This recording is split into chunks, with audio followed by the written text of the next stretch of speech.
এই ভিডিওটা একটা সতর্কমূলক ভিডিও। ভাই কত বছর থেকে থাকেন মালয়েশিয়াতে? 10 বছর। 10 বছর থেকে মালয়েশিয়াতে থাকেন।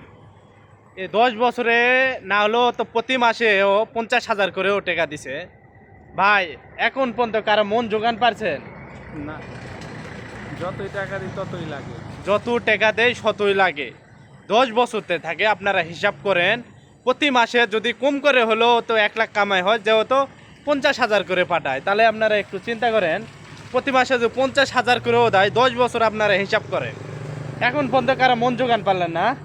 যতই দিতেছে শতই মনে হয় কইতেছে যে হয় না, নাকি ভাই? এরকমই তো। হ্যাঁ।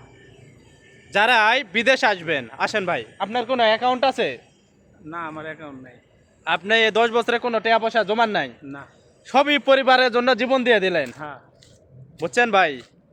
এই ভাই 10 বছর থেকে আইছে, খালি ভাইয়ের না আমারও একই কথা, বুঝছেন? আমি 4 বছর থেকে আইছি, আমার কোনো অ্যাকাউন্টে এখন পর্যন্ত 1 টাকা জমা নাই।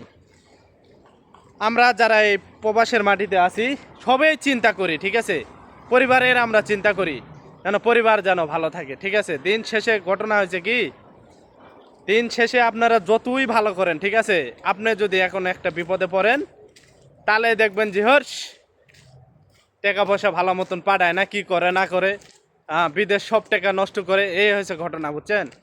তাই আপনাদের উদ্দেশ্য একটা সতর্ক করতে চাই ভাই, যারাই বিদেশে আসবেন শুরুর থেকেই আপনাদের নিজের অ্যাকাউন্টে 5 টাকা 10 টাকা যাই পারেন নাকি একটু আপনারা টাকা পয়সা জমাবেন।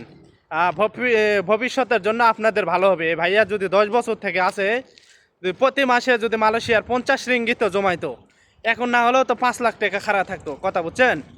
যেটাই হোক, আপনারা ভাই নিজের অ্যাকাউন্ট একটা করবেন, ঠিক আছে? এই ভিডিওটা শুধু করা হলো আপনাদের একটু সতর্ক করার জন্য। সকলে ভালো থাকবেন।